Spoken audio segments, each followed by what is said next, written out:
हाय और अस्सलाम वालेकुम। मैं आपका दोस्त सईद अहमद। आप देख रहे हैं मेरा यूट्यूब चैनल सईद रात्रि ऑफिशियल। तो दोस्तों आज जुम्मा है। जुम्मे वाले दिन मेरे घर में आप देखें माशाल्लाह इबादत हो रही है। मैं आपको दिखाऊं।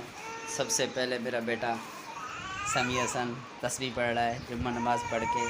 उसके बाद इधर हुसैन इधर बेटा खड़ा हो जा, हाथ ऊपर कर।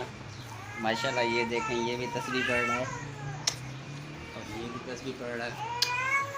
और मैं आपको दिखाऊं मेरा बेटा छोटा, जो सबसे छोटा है वो देखें आप, ये देखें, क्योंकि इसकी मम्मा भी जुम्मा की नमाज़ पढ़ रही है और ये रो रहा है। अभी ये यूँ समझे कि ये मेरे ज़िम्मे, इसकी ड्यूटी है मेरी। अभी मुझे इसको चुप कराना है जब तक वो नमाज़ पढ़ के आ जाए।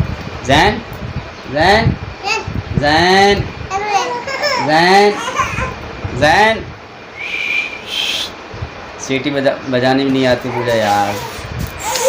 जैन जैन तस्वीर, इसको तस्वीर दे, तस्वीर तस्वीर तस्वीर तस्वीर दे इसको। जैन जैन खान, जैन जैन आवेदीन। अरे मेरा प्यारा मुन्ना माशाल्लाह, ये देखो Jain. Waste another day, eyes on my display. You say we need a change and I feel that you mean it.